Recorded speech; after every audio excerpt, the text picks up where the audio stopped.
Good morning my dear மக்களே, சொந்தங்களே எல்லாருக்கும் வணக்கம். எஸ்ஜே ஃபேமிலி 2025 அன்பான காலை வணக்கம். இன்றைக்கி என்னன்னு பார்த்தீங்கன்னா ஒயிட் புலாவுங்க.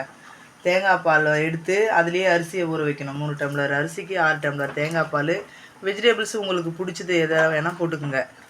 அதே தான், சேம் இன்க்ரீடியன்ஸ் தான். நம்ம மசாலா ஐட்டம்ஸு தக்காளி மட்டும் ஆட் பண்ணக்கூடாதுங்க. அப்போ தான் அது வெள்ளையாக சூப்பராக வரும். நீங்களும் உங்கள் வீட்டில் ட்ரை பண்ணி சாப்பிடுங்க. என்னென்ன மசாலா போடணும்னா வெங்காயம், அதுக்கப்புறம் பூண்டு, இஞ்சி, சோம்பு, அந்த கரம் மசாலா, பட்டை, லவங்கம், ஏலம் இதெல்லாம் போட்டுட்டு கூட கொஞ்சம் முந்திரி போட்டு அரைச்சிட்டிங்கன்னா சூப்பராக ரெடி ஆகிடும். தாளிக்கிறதுக்கு அதுக்கப்புறம் பச்சை மிளகாவும் வெங்காயம் மட்டும் தான் தாளிக்கணும். வேறு எதுவும் ஆட் பண்ணக்கூடாது. அப்போ தான் சூப்பராக இருக்கும். தேங்காய் பால்லேயே இது ஊறினா தான் செம்ம டேஸ்ட்டாக இருக்கும். தேங்காய் பால் எடுத்து தேங்காய் பால்லேயே ஊற வச்சுருக்கேன். ஒரு 3 விசில் வந்துச்சுன்னா சூப்பரான சுவையான தேங்காய் பால் சாதம் ரெடி. Thank you so much. உங்கள் வீட்டில் எப்படி இருக்குதுன்னு நீங்களும் பார்த்துட்டு ட்ரை பண்ணிவிட்டு சொல்லுங்கள். Thank you so much.